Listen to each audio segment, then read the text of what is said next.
When you let being in this vortex, when you let tuning yourself into the vibrational frequency of all that you are be your top priority, you get so much life back. Do you know how many arguments, how many words, how many efforts, how much action is necessary just to keep you alive and out of desperation when you're not in the vortex?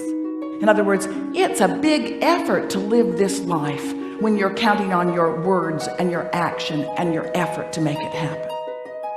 It's interesting, you could just have a conversation with one very well-meaning mother about her child that she adores more than life itself, and listen to all of the gyrations that she is going through in order to sort of kind of understand what's going on with her little boy and put it in the proper perspective, when really all she needs to do is step away from whatever's bothering him and away from whatever's bothering her and focus upon something that gives her access to the vortex, and from inside the vortex everything's clear. You cannot lead from behind. And if you are not in the vortex, then you have nothing to give anyone. Sometimes people say, Abraham, it seems like you teach selfishness. And we say, we really, really, really, really do. Because selfishness, let's define it. Selfishness means vibrational alignment with self. And in order to understand that, you got to know who self really is. Self is source. Self is pure positive energy. Self is worthy. Self is clear-minded. Self is healthy. Self is full of vitality. Self is eager about life. And when you are willing to be selfish, which means you are willing to mimic the vibration of self, which means you're willing to release the thoughts that hold you apart from that and practice the thoughts that cause you alignment with that, which simply means you're selfish enough to care how you feel. That's when they call it selfish. People say, oh, you're so selfish, you're pleasing you. And what they mean is, you should please me.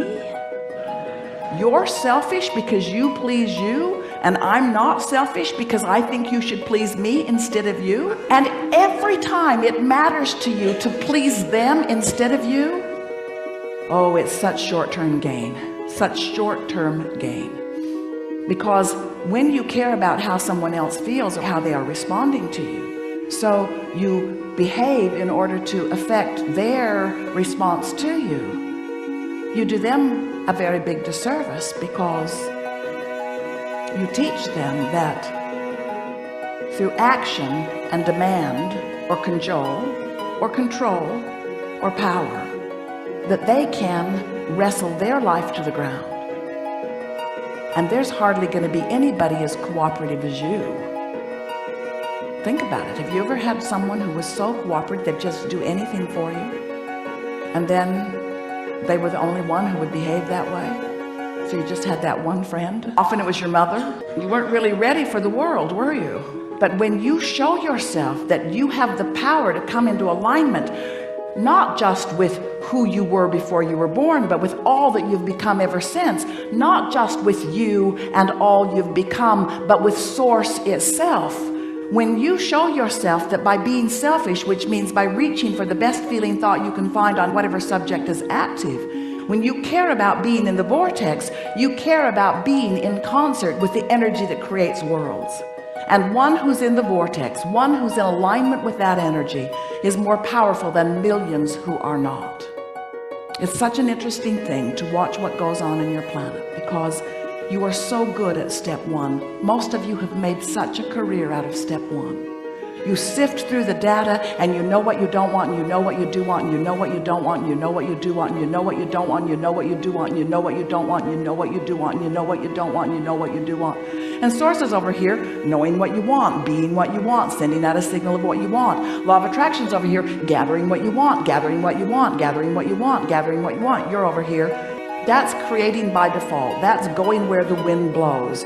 That's complaining about whatever they're complaining about and feeling about whatever's happening. But when you decide that you're going to take control of your relationship to who you really are, when you decide that you're going to tend to this gap between you, wherever you are on whatever subject you're experiencing and who you really are and what you know about the same. Now life is going to take a new form and shape for you. You're going to feel exhilarated. You're going to feel satisfaction. Those who are watching you will see you as someone who seems to create tremendously with ease. Those who are watching you, especially those who don't really understand the power of this vortex and the power of your deliberate alignment with it, they'll call you lucky. Many times they'll be jealous of you because they'll watch your fortunes amass and your funds surround you, and they'll watch you in satisfying life experience. And when they say to you, what do you know that I don't know? The only thing that you can say to them that is of any real value to them is, I figured out my relationship with me, and I'm constantly aware of my vibrational relationship to who I really am and what I really want. And I guide every thought I can to mesh with the wholeness that I am. I've become a deliberate thinker. I no longer create by default. I think on purpose, I speak on purpose, I act on purpose, and I don't do any of it unless I'm in the vortex. What do you mean? What's a vortex? What do you mean? What is a vortex? A vortex is a vibrational state of being that is the precursor of all positive motion forward, of all that is. It's like encapsulated, condensed, straight up source. It's pure positive energy. It's the holding tank. It's the anchor. It's the touchstone. It's the place where all dreams and wishes and hopes are held until we find vibrational alignment with it. It's the eternal pool of well-being to which each of us have added mightily along the path of our physical experience. So this vortex, it is a reality even though you can't see it, but you can feel it. You know how your dog hears things you can't hear and smells things you don't want to smell?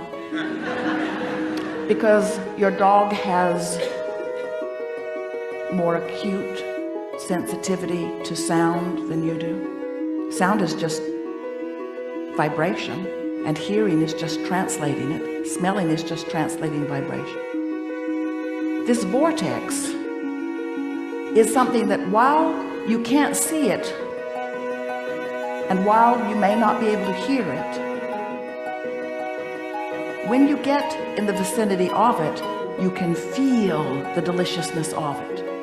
And when you are far from it, you can feel the discord of not being close to it. Do you know that everything you feel all day, every day, is nothing more than feedback about your proximity to your vortex? So when you feel really ornery, you're vibrationally speaking not near your vortex. When you feel hopeful, you're right on the brink of it. In fact, this door to the vortex, this imaginary door in Abraham's fairy tale of the vortex,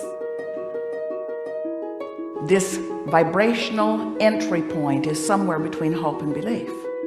So when you feel hopeful about something, you're so in the vicinity that you'll be called in, you'll be swept in. Law of attraction will take you in. Law of attraction will take you in when there is not enough resistance to hold you out. How's that? If you weren't doing that thing you do that holds you apart from your vortex would take you in every time. When you slumber, in you go. But you wake up right where you were when you went in. If you go to sleep in the vortex, you wake up in the vortex. If you go to sleep not in the vortex, you wake up not in the vortex. You ever had an experience where you're ornery when you go to sleep? You sleep all night, you sleep pretty good, you wake up, still ornery. So the vortex is the source of well-being, calling you home, so to speak, calling you to all that you've created. And when you are not clinging with resistance to some thought that keeps you from it, it takes you right in. So really, When we say we want you to get into the vortex, what we really mean, a much more accurate way of saying it is, we want you to stop doing that thing you do that keeps the vortex from taking you in easily. Oh, you're going, you're just not going willingly sometimes. In other words, when you croak, in you go. So wonderful to watch you die.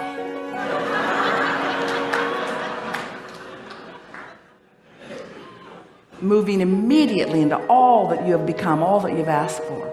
But we don't think you should have to croak in order to be in the vortex. We don't think you should have to croak in order to be what life has caused you to be. So, as we're moving forward today, we're eager to talk with you about whatever it is you want to talk about.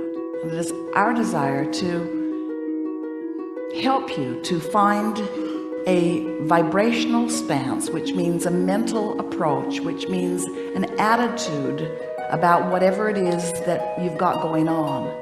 We want to help you soften your resistance, because when you soften resistance, the vortex takes you in. And that really is where you belong. You belong inside that vortex where rendezvous with exhilarating things can happen all day, every day. Do you know that if this time-space reality has the wherewithal to stimulate a desire, so that the desire is in present tense already gathered in this vortex of creation, that this time-space reality has the wherewithal to give it to you now. And the only reason there is a gap between you putting it in the vortex and it showing up where you and others can see it and smell it and hear it and taste it and touch it is because you've got more resistance about the subject going on than you do belief or expectation about the subject. That's all. You just got to move yourself into more expectation.